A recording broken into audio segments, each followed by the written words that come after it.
Hello guys, welcome to my channel PS family. তো PS ফ্যামিলিতে আমার এটা ফার্স্ট ব্লগ। এতদিন তোমাদেরকে সব আমি শর্ট ভিডিও দিয়েছি মায়ের সাথে আমার যা মানে মা যা নিয়ে রাগ টাগ করে, এমনি তো আমি খুবই রাগাই। তো আজকেও তোমাদেরকে দেখাচ্ছি আমার মা কি করছে। ওই দেখো ওখানে রান্না বান্না করছে, আবার এক্ষুনি দেখলে চিল্লাবে বাধ্য। তো আজকে দেখো আমি কত কাচবো, এখন এই সব কিছু এখন কাচবো, কারণ আমার মার যে হাত কেটে গিয়েছিল তোমাদেরকে সেটাও দেখিয়েছি। ওই হাত কাটার পর হাতেরও ব্যথা, ওই জন্য বেশি কিছু কাজ করতে পারছে না। তো এইগুলো আমি এখন করব। আর এমনি বাড়িতেও পুজো দিতে হবে স্নান করে, আর মার সাথে আরেকটা জায়গায় যাব পুজো দিতে, সেখানে শীতলা পুজো হচ্ছে, সেইটাও আমি তোমাদেরকে দেখাবো। তো তোমরা দেখতে থাকো আজকের এই ফার্স্ট ব্লগটা। ও হ্যাঁ, আরেকটা কথা, আর এই যে তোমরা ভাবো হয়তো পিএস ফ্যামিলিটা নামের কিছু একটা তো মানে থাকে, তো পি দিয়ে আমার মায়ের নাম পূজা আর এস দিয়ে সৃজা। ফ্যামিলি মানে আমাদের এই পরিবারটা। তো তোমাদেরকে আমার মায়ের সাথে তো আমার যত যা কিছু হয় তোমাদেরকে সবটাই বলি, তাই জন্য মায়ের আর আমার নামে ভিডিও মানে চ্যানেলের নামটা রেখেছি। তো তোমরা চলো ব্লগটা দেখতে থাকো। এটা দেখো মাছ, এটা কার বলো তো? ওই যে ওই জায়গাটা দেখো, ওই জায়গাটা দেখা সবকটা দুটো বসে আছে, ওই দুটো এই মাছটা। আজকের ওখানে পুজো আছে, শীতলা পুজো, কোথায় আছে সেটাও দেখাবো। তো ওই জন্য আমরা নিরামিষ খাই আজকে, কিন্তু ওরা তো নিরামিষ খায় না, তো ওদেরকে এই মাছটা এনে দিয়েছি, আর এটাকে এবার ভেজে দিতে হবে। তখন মাছটা ধুয়ে নিয়ে এটা রেখে দিয়েছে, যখন কাটবো আবার তোমাদেরকে দেখাবো।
এখন কাঁচা তো রেডি হয়ে গেছে, এবার যেগুলো মা মেলে দিয়েছিল ওইগুলোকে এখন তুলে নিচ্ছি, কারণ ওইগুলো শুকিয়ে গেছে।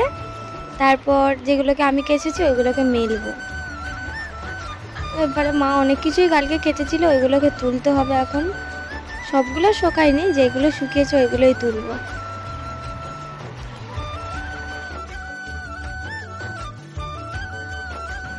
এখন তো খুব গরম পড়েছে, আর আমাদের চারপাশে দেখো কত গাছ, সব ছাওয়া টাওয়া থাকে বলে ওই জন্য আর বেশি গরম থাকে না আমাদের বাড়িতে।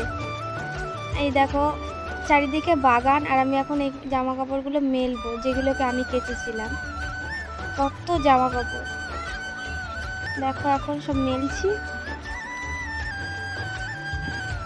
তোমাদের কার কার বাড়িতে এরকম এত গাছপালা আছে? তোমরা গরমের সময় যাদের মানে গাছপালা থাকলে তো বেশি গরম লাগে না, তো তোমাদের কার কার বাড়িতে এরকম আছে আমাকে একটু কমেন্ট করে জানিও।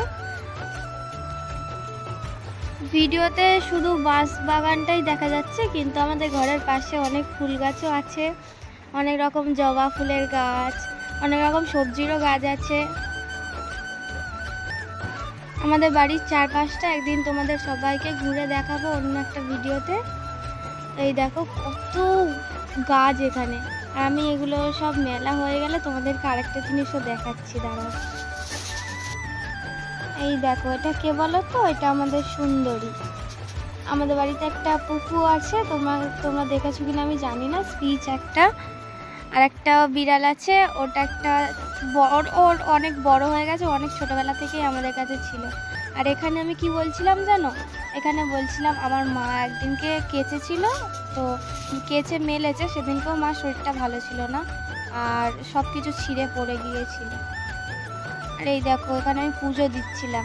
তোমাদেরকে বলেছিলাম না ঘরের পুজো দেওয়াটাও দেখাবো। পুজো দিতে এখন বসে গিয়েছি, আর এখানে আমি স্নান করাচ্ছিলাম সব ঠাকুরকে। এখন আমি স্নান করাচ্ছিলাম আমার শিব ঠাকুরকে, আর তারপর আমাদের গুরুদেবের পাদুকাটা স্নান করাবো, ওনাকে মুছিয়ে দিতে হবে। তারপর নারায়ণ শিলা তোমাদেরকে সব দেখাবো, এখানে দেখিয়েছি আমি যতটা পেরেছি, কারণ মার তো শরীরটা খারাপ না, আর মা সেরকমভাবে ভিডিও আমার ধরে দিতে পারেনি, মা ধরেনি আজকে ভিডিও। এই দেখো এখানে সব ঠাকুরের মানে খাবারও রেডি করে নিয়েছি, নকুনদানা দিয়েছি, জল। আমাদের বাড়িতে কত ঠাকুর দেখো, এই যে পাশে আমাদের গুরুদেব আছে, আর মা কালী আছে, লক্ষ্মী ঠাকুর আছে, সরস্বতী ঠাকুর আছে, অনেক ঠাকুর। এখানে দেখো আমার গোপু সোনা আছে, তারপর লক্ষ্মী নারায়ণ শিলা, আর এটা আমাদের বাড়ির মা, ওনাকেও খেতে দিয়ে দিয়েছি। আমার পুজো দেওয়া আজকের কমপ্লিট, প্রদীপ জ্বালিয়ে দিয়েছি। কত ঠাকুর দেখো সিংহাসন। আর এখানে আমার গোপু সোনার মুকুটটা খুলে যাচ্ছিল, ওই জন্য ঠিক করে দিচ্ছিলাম, একটু আদরও করে দিলাম। তো আমার পুজো দেওয়া হয়ে গেছে, পুজো দেওয়া কমপ্লিট। এবার আমি রেডি হব, মাও রেডি হবে। তোমাদেরকে আরেকবার ভালো করে দেখিয়ে দিই আমাদের বাড়ির মায়ের মুখটা। এই রেডি হয়ে বেরিয়ে পড়েছি, আমার দিদা আছে, মা আছে সঙ্গে, মার সাথেই তো যাব বলছিলাম। তো পুরো ভিডিও আমি এখানে দিইনি, আমি এখন দিয়েছি শুধু পুজো দেওয়ারটা। আর বিকেলে যখন যাব তখন সব কিছু হবে, মানে রাতে বললাম মায়ের গান হয়, ওই গানের ভিডিও দেবো তোমাদেরকে। তা তোমরা আমার সঙ্গে থেকো, আমার ভিডিও একটু দেখো, লাইক করো, আরও ভালো ভালো ভিডিও আমি দেওয়ার চেষ্টা করব। এখানে আমি বলছিলাম যে আমরা এখন বেরিয়ে পড়েছি, আর বাইরে যদিও ওই গাড়ির আওয়াজ হচ্ছিল, ওই জন্য আমি এখানে ভয়েসটা ইউজ করলাম, কারণ যদি কপিরাইট চলে আসে। তো গিয়ে আবার দেখা করছি, মানে কথা বলছি তোমাদের সাথে। আমরা আরেকটু আগেই বেরোতাম, কিন্তু লেট হয়ে গেল, কারণ আমার মা তো রান্না বান্না করছিল, আর আমার দিদাও যাবে বলছিল, তো উনি তো রেডিই হয়নি। তারপর মা গাইস, এটা আমাদের বাড়ির রাস্তা, আর পাশে দেখো ফ্ল্যাট তৈরি হচ্ছে এখানে একটা, এই যে দেখাচ্ছিলাম। এবার এই সামনে থেকে গাড়িতে উঠেও গিয়েছি। আর এখানে আমি পড়তে আসি, জানো, সকালে 7টার দিকে পড়তে আসি, বিকেলেও পড়তে যাই মাঝে মাঝে যখন ম্যাম ডাকে। তো এই রাস্তাটা আমি সবসময় যাতায়াত করি, প্রায় প্রত্যেক দিনই তো পড়া থাকে। এই পাশে একটা পুকুর ছিল, পুকুরটা এখন হয়ে গেছে। এখানে সবাই গন্ডি কাটছিল, দেখো এখানে আমার মামি আছে, দাদা আছে, আমাদের মানে এই পাড়ার সবাই গন্ডি কেটেছে, সব বাচ্চারাও গন্ডি কেটেছে। তোমাদেরকে দেখাচ্ছি, দাঁড়াও। এই দেখো, এটা আমার মামি, যার পায়ে হাত দিয়ে নমস্কার করলাম, আর এটা আমার দাদার খুবই কষ্ট হচ্ছিল, বুঝতে পারছিলাম। তো বাড়িও চলে আসছি, কারণ বেশিক্ষণ আমি তো খাওয়া দাওয়া করিনি সকাল থেকে, ওই জন্য বেশিক্ষণ থাকলাম না। বাড়ি এসে খেতে বসে গেছি, খেতে বসে আমি ভিডিওটা এখানেই শেষ করলাম। ভালো লাগলে ভিডিওটা লাইক কমেন্ট করো, সবাই ভালো থেকো, টাটা।